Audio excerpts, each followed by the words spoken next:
Hello everybody. Today I'm gonna tell you something about graphic designs. Graphic designing एक ऐसी field है जो कि मीडिया एंड एंटरटेनमेंट बिजनेस के अंदर आती है। ग्राफिक डिज़ाइनर्स आज के दौर में हर मेन स्ट्रीम डेवलपमेंट बिजनेस के अंदर यूज़ किए जाते हैं, जैसे मूवी हो गई, जैसे वीडियो गेम्स, जैसे किसी कंपनी की ब्रांडिंग हो या फिर कोई डिजिटल मार्केटिंग अप्रोच हो। इन सब जगहों के लिए ग्राफिक डिज़ाइनर्स की ज़रूरत होती है।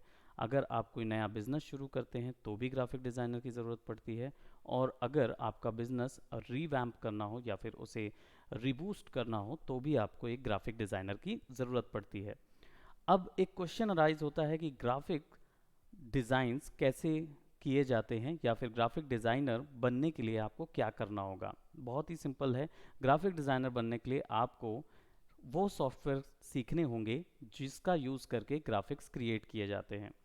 ग्राफिक्स डिज़ाइनिंग के लिए फोटोशॉप, इलस्ट्रेटर, कोरल ड्रॉ जैसे सॉफ्टवेयर यूज़ किए जाते हैं। तो आज मैं आपको थोड़ा सा फोटोशॉप के विषय में बताता हूँ कि फोटोशॉप में आप क्या क्या सीखते हैं और ये फील्ड में आपको और क्या क्या चीज़ें मिलती हैं।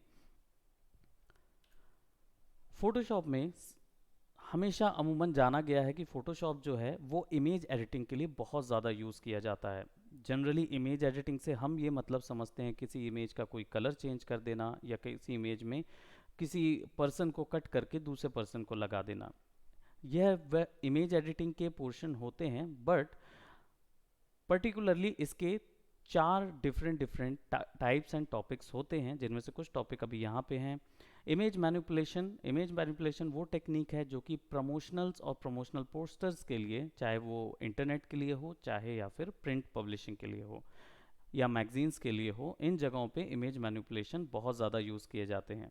वहीं कलर करेक्शन वो टेक्निक होती है जिसमें आप किसी इमेज को लेकर उस इमेज की जो गलतियां होती हैं उसे फिक्स करते हैं। कलर ग्रेडिंग वो टेक्निक होती है जिसके अंदर जब आप कोई इमेज में कुछ अपना टच या कुछ अपना मूड क्रिएट करना चाहते हैं, जनरली ये कॉन्सेप्चुअल फोटोग्राफी में बहुत ज़्यादा यूज़ की जाती है। वाइल्ड लाइफ फोटोग्राफीज हो गई, फोटो स्टूडियोज़ हो गए, या फिर हम मैगजीन्स लाइन या प्रिंटिंग लाइन के लिए अगर आगे जाना चाहते हैं तो ये टेक्निक्स की बहुत ज़्यादा ज़रूरत होती है। फोटोशॉप के अंदर ब्रांडिंग कोलैटरल्स भी तैयार होते हैं, यानी कि ब्रांडिंग के लिए किसी भी चीज़ की ज़रूरत हो, चाहे वो ब्रोशर हो, चाहे बिजनेस कार्ड हो, चाहे लोगो हो, चाहे पोस्टर हो, चाहे वो फ्लेक्स हो या बैनर हो, यह सब कुछ फोटोशॉप के अंदर भी डिसाइड होते हैं, उसके अंदर भी बनाए जा सकते हैं। सो प्रिंट पब्लिशिंग के अंदर बहुत सारे ऑप्शंस होते हैं, चाहे इसमें वेडिंग कार्ड हो, चाहे ग्रीटिंग कार्ड हो, यह सब कुछ प्रिंट पब्लिशिंग के अंदर आता है और फोटोशॉप इसको बहुत अच्छे से सपोर्ट करता है। यह एक बिजनेस अपॉर्चुनिटी भी देता है और उसके साथ साथ जॉब अपॉर्चुनिटी भी अवेलेबल कराता है। आजकल रायपुर में माना जाए तो नॉर्मली किसी भी सिटी की बात की जाए तो हर 2 दिन में एक नई डिजिटल मार्केटिंग कंपनी आती है जिनको सोशल नेटवर्क के लिए या फिर अपनी ब्रांडिंग करने के लिए पोस्टर्स या फिर सोशल नेटवर्किंग पोस्ट्स की ज़रूरत पड़ती है। यह सारे पोस्ट फोटोशॉप के अंदर क्रिएट कर होते हैं। फोटोशॉप में लोगो डिज़ाइनिंग्स भी बहुत अच्छी होती है। इसमें सबसे अच्छी और ख़ास बात यह है कि फोटोशॉप में जो भी डिज़ाइंस आप तैयार करते हैं उसकी रेफरेंस स्केच पहले ही बना सकते हैं, यानी कि आपको फाइनल प्रोडक्ट बनाने से पहले उसका स्केच तैयार करना होता है और वो भी ईजिली फोटोशॉप के अंदर ड्रॉ हो सकता है। फोटोशॉप के अंदर स्केचिंग के वो सारे गुण हैं जो कि आसानी से आप किसी भी आर्टिस्ट के लिए एक बहुत ही हैंडी टूल हो जाता है, राइट। वहीं मैट पेंटिंग एक ऐसी टेक्निक होती है जो कि यूट्यूब और मूवीज़ लाइन में बहुत ज़्यादा यूज़ की जाती है। फोटोशॉप के अंदर इमेज मैनिपुलेशन के साथ साथ पेंटिंग भी होती है जिसके थ्रू आप मैट्स तैयार करते हैं। अब जनरली मैट्स होते क्या हैं?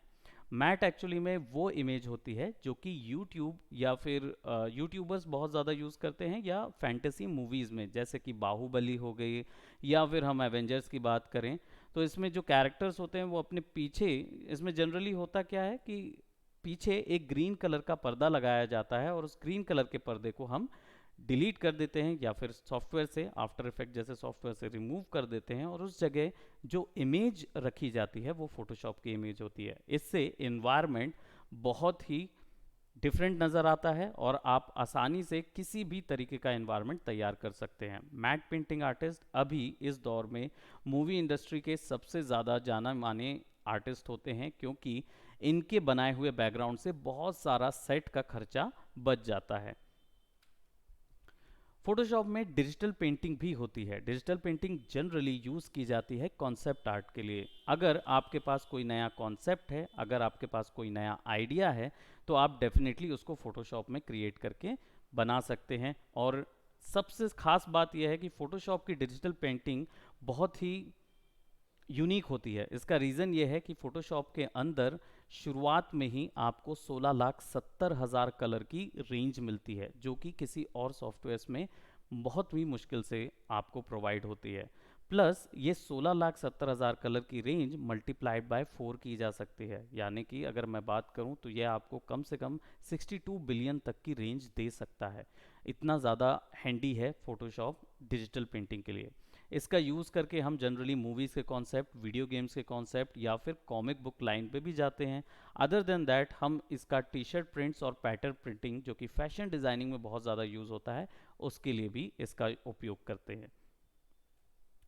फोटोशॉप जनरली लर्न किया जाता है करीब 1 महीने में, बट ये जो ग्राफिक डिज़ाइनिंग का कंप्लीट कोर्स होता है, इसका ड्यूरेशन होता है 4 मंथ, और यह कॉम्बो पैक होता है जिसके अंदर फोटोशॉप, इलस्ट्रेटर और कोरल ड्रॉ आते हैं। Thank you so much.